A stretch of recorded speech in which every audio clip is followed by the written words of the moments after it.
I used to think that monochrome cameras were nothing more than things that would make your everyday life look like Soviet propaganda posters.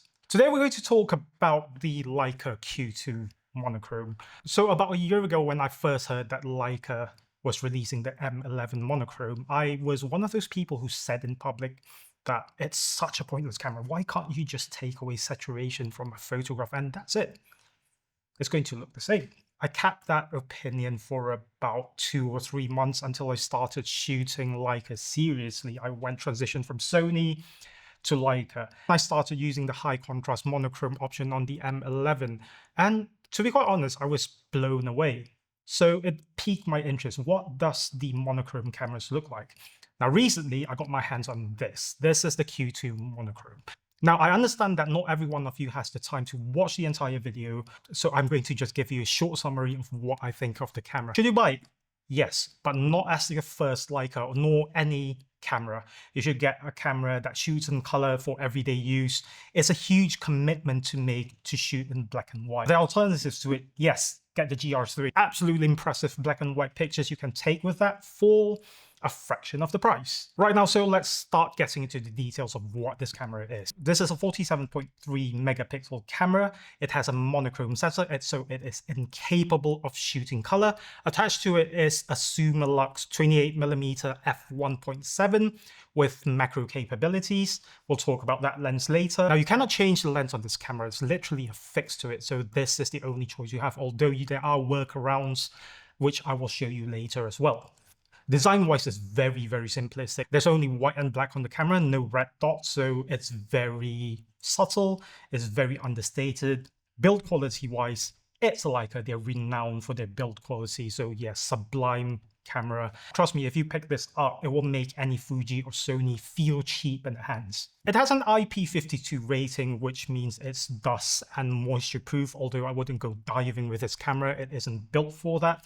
There's only 3 buttons on the left side of the camera, taking away 2 of the buttons from the original Q2. One of them is customizable. You have a directional pad over on the right. You also have a customizable next to the thumb rest, and then you have this recessed diopter setting. You have a huge EVF. It's not an optical viewfinder like the M cameras. On top of the camera, you have your shutter dial, your shutter button, your on and off switch, your customizable wheel, and a customizable button on the wheel itself. On the lens, there's a ring that allows you to shoot between normal mode and macro mode. The minimum focus distance on the normal mode is 30 centimeters, while the minimum focus range on the macro mode is 17 centimeters. Now, when you're shooting outdoors, if you switch to macro mode, you need to remember to switch to normal mode again, or else the camera wouldn't focus. On top of that is your focusing ring. It's very, very smooth, very, very well dampened, but it is focused by wire, so it's not mechanically coupled. There's a button on the focus tab that allows you to release the focusing mechanism going from autofocus to manual focus. Above that is your aperture ring. As per Leica standards, very, very clicky. It has a maximum aperture of f1.7 all the way to f16, and then you switch to auto aperture by clicking it towards A.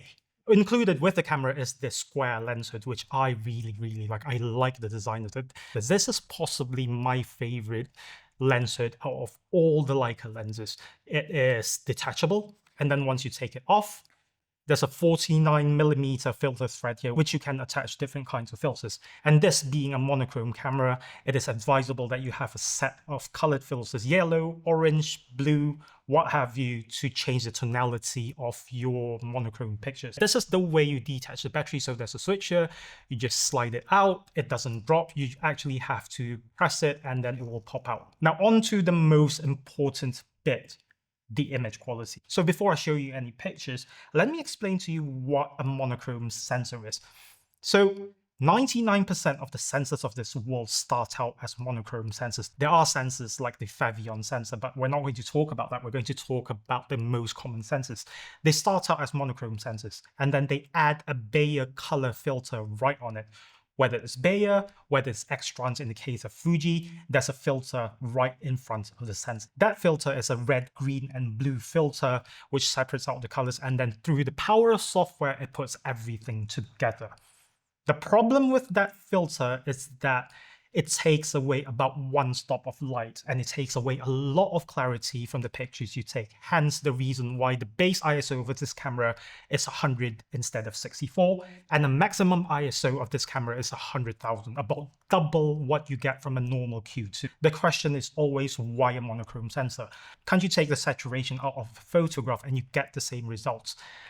I would argue that right up to a certain ISO, if you put them side by side, that's the only way you can tell the difference.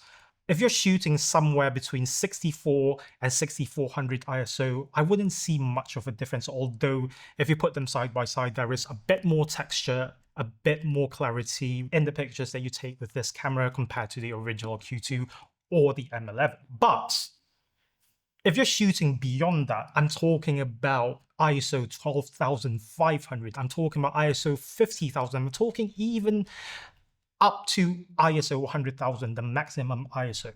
There's no color camera that can produce usable pictures at those ISO levels. You get a ton of color noise. And because this camera is incapable of recording color, you get no color noise at all. Yes, there is a lot of grain at those ISOs, but then take a look at this picture. This was taken at the maximum ISO of 100,000. It's just a stupid number, but I find this photograph usable. I wish that you can set the minimum ISO on this camera to ISO 6400 all the way to the maximum of 100,000 instead of just setting the maximum ISO. The problem is the maximum shutter speed when you're using the mechanical shutter is 1/2000th of a second, which is barely quick enough for those ISO numbers, so you get overblown pictures. Speaking of overblown pictures, here's the problem with monochrome cameras. You have to protect the highlights at all costs because it is irrecoverable. You can recover some of the highlights if you're shooting color because there's multiple channels. On this camera, there's only one. So essentially, if you clip your highlights, that's it. It's done. Live with it. Right, picture quality. I took this camera to one of Jakarta's oldest shopping districts and then put it through extreme conditions, as in highlight shadows, very, very low light conditions where I was going into alleyways, dark alleyways, and this is how it went.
shooting monochrome made me shoot in a completely different way. So if you take the colors out of a photograph, all you can see is luminance. So it allows you to properly see which parts of the image are bright, which parts of the image are dark.